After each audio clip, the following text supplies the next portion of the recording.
Assalamualaikum guys and welcome back to my channel. Hari ni kita akan main Akimita.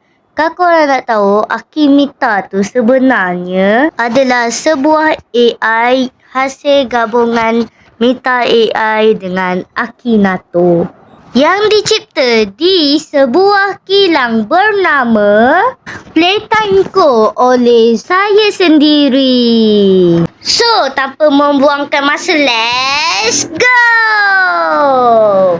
Promise that you'll catch me.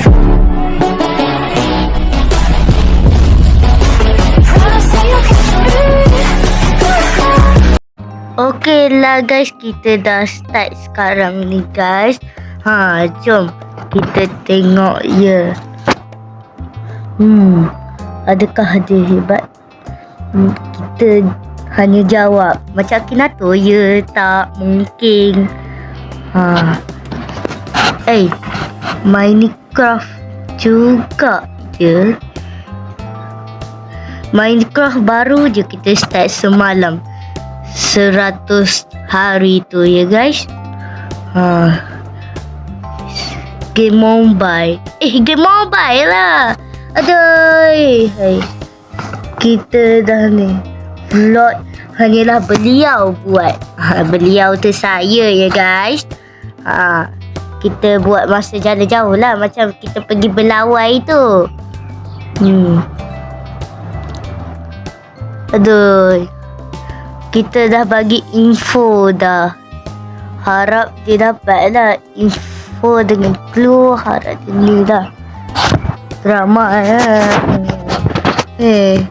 Game dibuat konten oleh YouTuber lain di Malaysia. Tak cukup terkenal di Malaysia macam Roblox.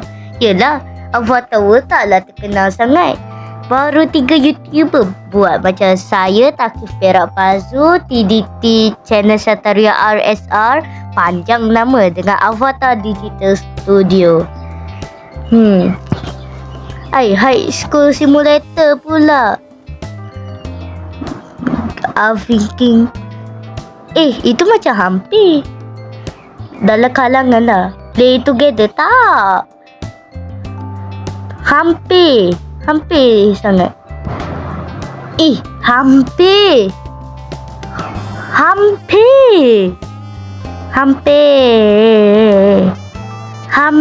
tepat kita. Aduh, hai.